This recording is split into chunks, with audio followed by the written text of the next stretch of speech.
Welcome to The Explainer. Today we're going to look under the hood of a guided spiritual journey. We're talking about a specific meditation practice that's designed to help people connect with loved ones who've passed away. So let's break down exactly how it's supposed to work.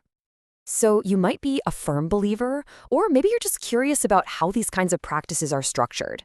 Either way, what we're doing here is breaking down this one specific method into a really clear four-part journey.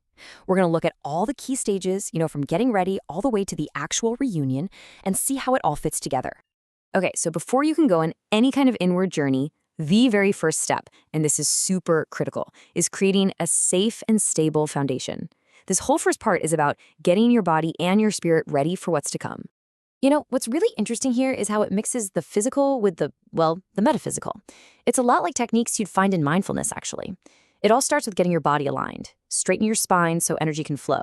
Then you use your breath real intentionally to quiet your mind. And after that comes two really powerful visualizations. You create this golden bubble for protection, and then you imagine a grounding cord going deep into the earth to keep you anchored right here, right now. All right, so once you've built that foundation of safety and stability, what's next? Well, the next phase is a visualized journey. The whole idea here is to move from your conscious, everyday mind toward what the practice calls the spiritual plane, and you do that using a very structured series of mental images. So, where does this journey start? It kicks off with a really clear, symbolic image. You're guided to picture yourself standing in front of this beautiful, big, white house, and the front door, it's wide open, like a clear invitation to step inside and start the whole process. And once you're inside, the whole environment is set up for healing. You imagine yourself walking down this long hallway, and it's lined with all these different rooms. And from each doorway, a different color of healing light is just pouring out. Red, orange, green, violet. The idea is that you can actually feel that energy as you walk past. Okay, so you get to the end of this hallway, and you step into an elevator. But this isn't just your average, everyday elevator, right? It's meant to be a tool for spiritual ascension. As it starts to rise, really gently, the meditation guides you to feel your own spiritual vibration getting lighter and higher. It's all about preparing you for what's next. And then, the elevator doors open and you're in your own private room, your personal sanctuary. And this is a brilliant step, really, because it shows how important it is to create what a lot of psychological practices would call a safe space in your own mind. You get to furnish it, design it however you want, making it a place where you feel totally, completely at ease, ready to heal and recharge. So you're in your sanctuary and suddenly a movie screen appears, and on that screen a big wooden door just materializes. This isn't just some random door though. It's defined as the threshold.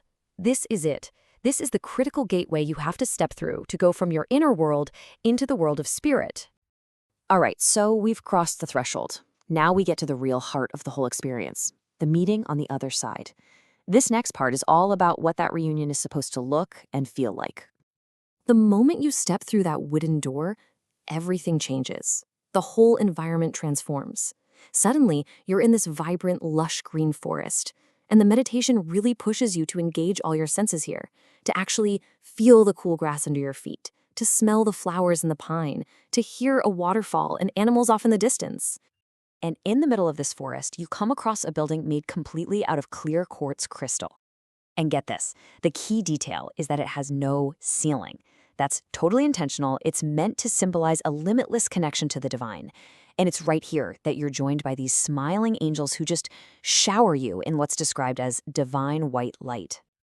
So while this is happening, while you're with the angels, a direct message comes through from your guardian angel. It's a really simple but powerful reminder. Basically, a message of constant support and love. It's there to reinforce this idea that you are never, ever alone and that you can always ask for help. After that, the journey continues, and it takes you to the edge of this crystal-clear lake. You look down and see your own reflection, and you see yourself looking peaceful and healthy. And then, your loved one appears right beside you. Their reflection shows up in the water too, and just like you, they're described as looking happy, healthy, and completely whole. So you might be wondering, how do you actually talk in a place like this? Well, the meditation introduces this really cool concept, the love language of the afterlife. And what it suggests is that communication here goes way beyond spoken words. Instead, it's this kind of syntax made of shared feelings, symbols, and memories, almost like a form of telepathic understanding. And the reunion gets even deeper through this really beautifully structured shared experience. You imagine sitting together on a blanket under the tree of life. You open a picnic basket, but it isn't filled with food, it's filled with happy memories. Then you choose one of those memories, you hold hands, and you're just instantly transported back to that moment to relive it together. It's all about creating this new moment of connection. Okay, so after that incredible connection has been made, the experience doesn't just, stop. That would be pretty jarring. The final stage is a really gentle and structured return journey, and it's designed specifically to bring all that peace and healing from the experience back with you, into your physical body. So the journey home is basically the journey in, but in reverse. You say your goodbyes, you cross back through that wooden door into your sanctuary, and you take the elevator back down. But, and this is a really cool detail, pay attention to that last step. As you walk back down that hallway, the healing lights are now described as being even more intense. It's like they're supercharging your energy and your intuition for the trip back.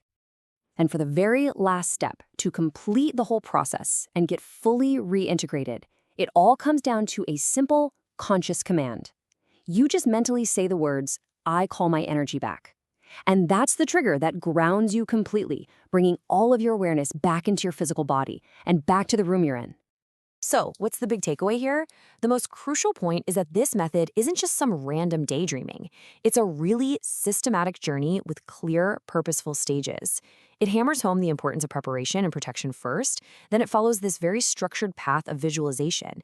It completely redefines what communication can be, and it makes sure that the whole experience is properly integrated when you come back. And really, holding this whole practice together is one core belief. It's stated right in the meditation. It's the idea that the powerful bonds of love that we make in our lives, well, they can't be broken by death, that our relationships just continue in some way, in some form. And that kind of leaves us with one final thought, doesn't it? This whole guided journey is just one specific how-to. It's a map. But if you take its central idea to be true, that love lives on, then maybe the real journey for all of us is just learning how to listen, learning how to perceive that connection in the quiet moments of our everyday lives.